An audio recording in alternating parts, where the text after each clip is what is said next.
আন্তর্জাতিক এয়ারপোর্টের স্ট্রং রুমের বোল্ট ভেঙে 60টি অত্যাধুনিক অস্ত্র চুরি হয়ে গেছে।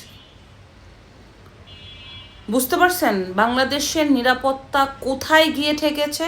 আপনার আন্তর্জাতিক বিমানবন্দর আপনারা সবাই জানেন, কিছুদিন আগে কার্গো ভিলেজে ভয়াবহ আগুন লাগে, যেখানে শত শত না হাজার হাজার কোটি টাকার বাংলাদেশের অর্থনীতি পুড়ে ছাই, যেখানে অনেকগুলি কোম্পানি বন্ধ হয়ে গেছে। যাই হোক, ওখানের পাশেই কমপ্লেক্সে একটা স্ট্রং রুম ছিল। এত ভয়াবহ আগুন লাগা সত্ত্বেও সেই স্ট্রং রুমের তাপ লাগছে, কিন্তু কোনো ধরনের ক্ষতি হয়নি। পরবর্তীতে গুরুত্বপূর্ণ ব্যক্তির সামনে স্ট্রং রুম চেক করা হয় এবং সেই স্ট্রং রুমের মালামাল অক্ষত আছে কিনা দেখে স্ট্রং রুমের যে বোল্ট সেটাকে সিলগালা করে দেওয়া হয়েছিল।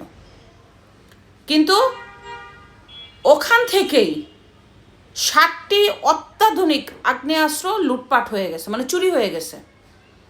গত রবিবার পরিদর্শনে এই তথ্য এয়ারপোর্ট কর্তৃপক্ষ বাংলাদেশ পুলিশকে অবগত করেছে।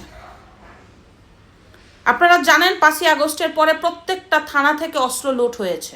সেই অস্ত্র এখন পর্যন্ত এই সরকার উদ্ধার করতে পারেনি। এর মধ্যে আবার এয়ারপোর্ট, যেখানে নিরাপত্তা বেষ্টনীর চাদরে ঢাকা থাকে, যেখানে বাড়তি কোনো লোক প্রবেশ করতে পারে না, এবং ওই স্ট্রং রুমের বোল্ট যদি কেউ ওপেন করে, মানে ওই রুমে কেউ যায়, তাহলে অবশ্যই কয়েকটি নিরাপত্তা স্তরের অফিসারদের স্বাক্ষর লাগে, এর পরবর্তীতে ওই রুমে কেউ যেতে পারে। তাহলে ওই রুম থেকে 60টি আগ্নেয়াস্ত্র, আমেরিকান অস্ত্র আছে, ওইখানে ব্রাজিলের তৈরি অস্ত্র আছে, বিভিন্ন পিস্তল আছে। এগুলি কারা নিল?